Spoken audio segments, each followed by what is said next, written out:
The product of two number is 5292. If one number is 3 times the other, find the numbers. आपको क्या करना है, सबसे पहले देखो आपको क्या दिया है, प्रोडक्ट दिया है आपको, टू नंबर्स का प्रोडक्ट कितना है 5292 है, और एक नंबर आपका क्या है 3 टाइम्स अदर नंबर का, ठीक है।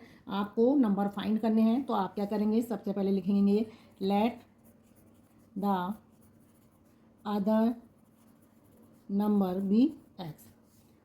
अकॉर्डिंग टू क्वेश्चंस आपको दिया गया है कि one number is 3 times other, ठीक है। अदर नंबर का 3 टाइम्स है, तो वो नंबर क्या हो जाएगा आपका, then one number equal to, ठीक है, इसकी जगह इक्वल टू कर देंगे, देन 3 और वो एक्स हो जाएगा। तो अदर नंबर एक्स है और वन नंबर आपका 3x है, तो आपका क्या करेंगे, प्रोडक्ट आपको दिया गया है, प्रोडक्ट ऑफ टू नंबर्स कितना दिया है 5292 दिया है, तो ये x हो गया एक नंबर, जो वन नंबर है 3x है, अदर नंबर x है, तो आपका आ गया 5292।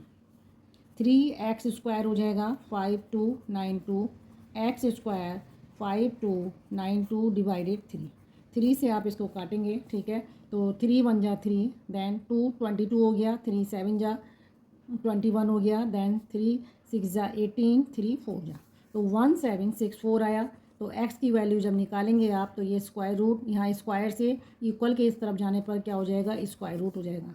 तो इसका स्क्वायर रूट आप कैसे निकालेंगे, आप 1764 के फैक्टर निकालेंगे।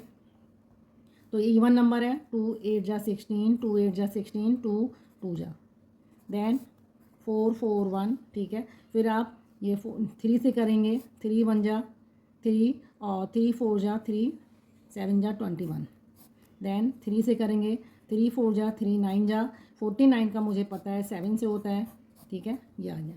आप यहाँ इसके प्राइम फैक्टर लिखेंगे, 2 टाइम्स है, 3 भी आपका 3 टाइम्स है, 2 टाइम्स है, और 7 भी आपका 2 टाइम्स है।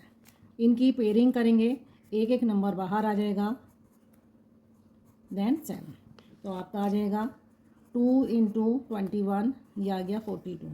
तो अदर नंबर आपका क्या हो जाएगा 42 हो जाएगा, और वन नंबर आपको बता कितना था 3x है, तो 3 × 42, तो ये आ जाएगा आपका 126। तो आपका आंसर कितना है 42 और 126।